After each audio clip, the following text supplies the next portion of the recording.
I first started making videos of my hiking trips around New Zealand the summer before I started the Appalachian Trail.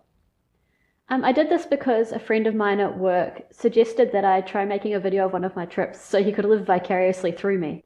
After making videos of my first couple of trips, I realized I enjoyed making them so much that I wanted to keep doing them.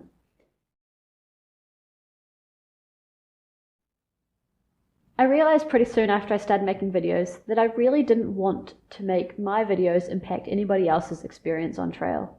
I didn't want to be that annoying person in the corner talking to themselves on their phone or their camera. So I really made a big effort to try and do that sort of thing by myself, if it meant walking ahead of the group or dropping behind. Even when it was just Raiden and I felt a lot more comfortable doing those sorts of things by myself. I also asked people's permission if it was okay to record them.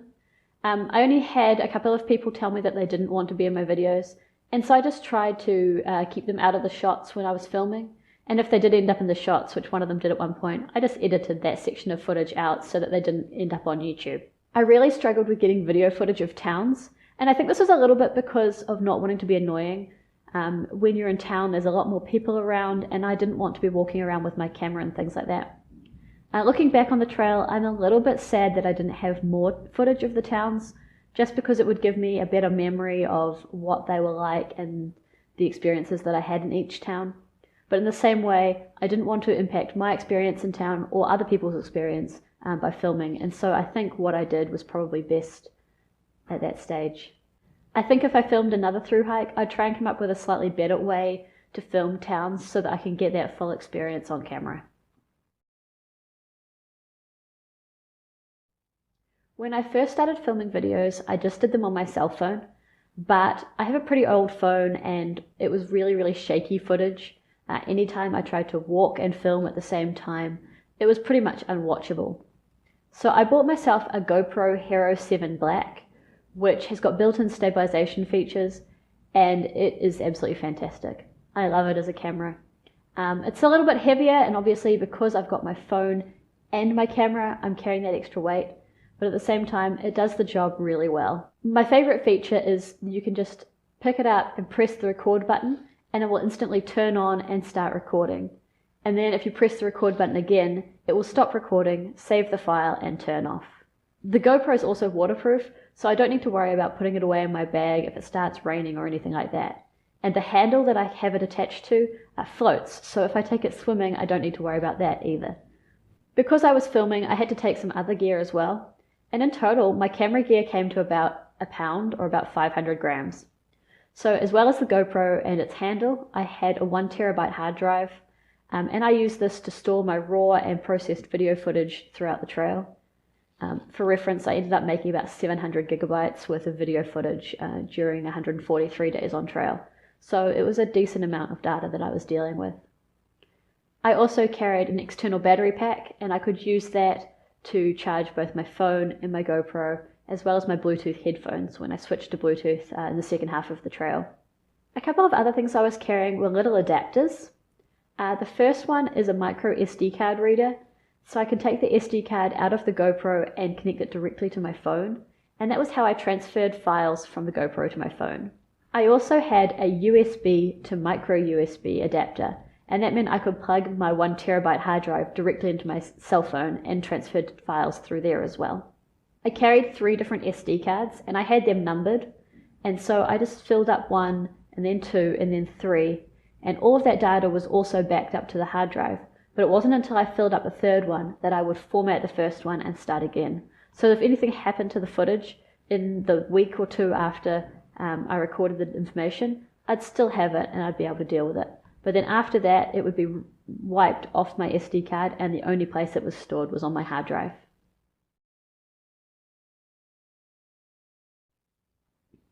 I did all of my recording and editing on trail while I was walking.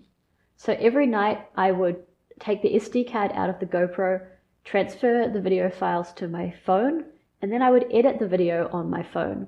I used the KineMaster app for editing, and I really liked how easy it was to put my videos together. It allowed me to edit and add the music and transitions and everything, and I could edit a video in about half an hour to an hour, depending on how much footage I had to go through. I'll give you guys a little demo of how that app works because I like it so much. So here I am. I open a new job, choose my aspect ratio, add some media. The first thing I add is my intro, and then after that I add the videos from the day. So here they are. I just go through and I add them all one at a time, which is a bit of a bummer, but the easiest thing to do to sort through them for me is just to add every single video from the day, and then what I can do is delete and edit from there. Cool, okay, so now I've got that, I can go back to the beginning. And my very first video is upside down, so I need to flip that around, so I can just use the rotate tool to do that. And then I need to add a transition. So I can click on this little box between the two videos and add a crossfade, and I can change the length of that crossfade if I want. So usually at this point I would then start watching all the videos, but we're just going to assume that it's fine. So I can trim the video from there, add another transition,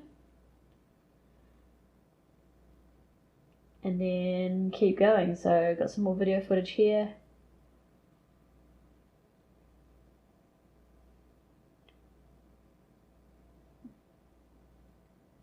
Add another transition into this one. And then the next thing I can do is add some music. So I click on my audio browser, choose a song, it plays me a little snippet of it, and then I can press the plus button to add it. And I can drag that around to where I want. It shows me the waveform for it.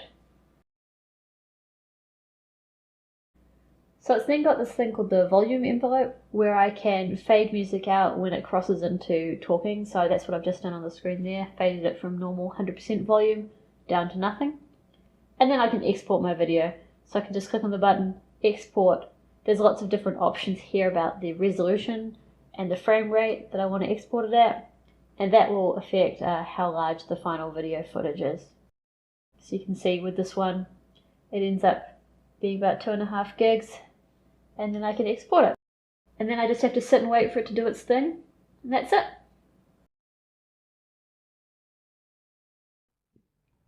I uploaded each video when I got to town. I always uploaded on Wi-Fi, so it was the Wi-Fi of the hotel or hostel, or if I couldn't find that, Raiden and I would take a trip to the local library and I could upload there. I had a phone plan which had data on it, but my finished videos could be anywhere from 5 to 8 gigabytes, and it's a lot of data to try and upload while out and about. And also if I had tried to get an unlimited plan and upload on Trail, then that would have chewed through a lot more battery power compared to what I was using.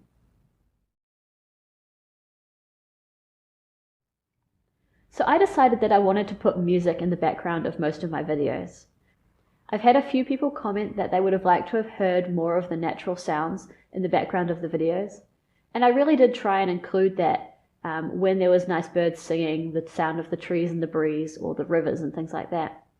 But the truth is that a lot of the videos that I recorded didn't have very good background noise, whether it was just the sounds of my footsteps or my heavy breathing, or it could have been a conversation between Raiden and I about politics, or about what we wanted to eat for lunch in town, or anything. And it comes back to the idea of not wanting to impact our experience on the trail, that I didn't want to have to stop conversation in order to take my video footage. So by removing most of that conversation and background noise out of my videos, it meant that I could record whatever I want, whenever I want, and not worry about what was going on in the background.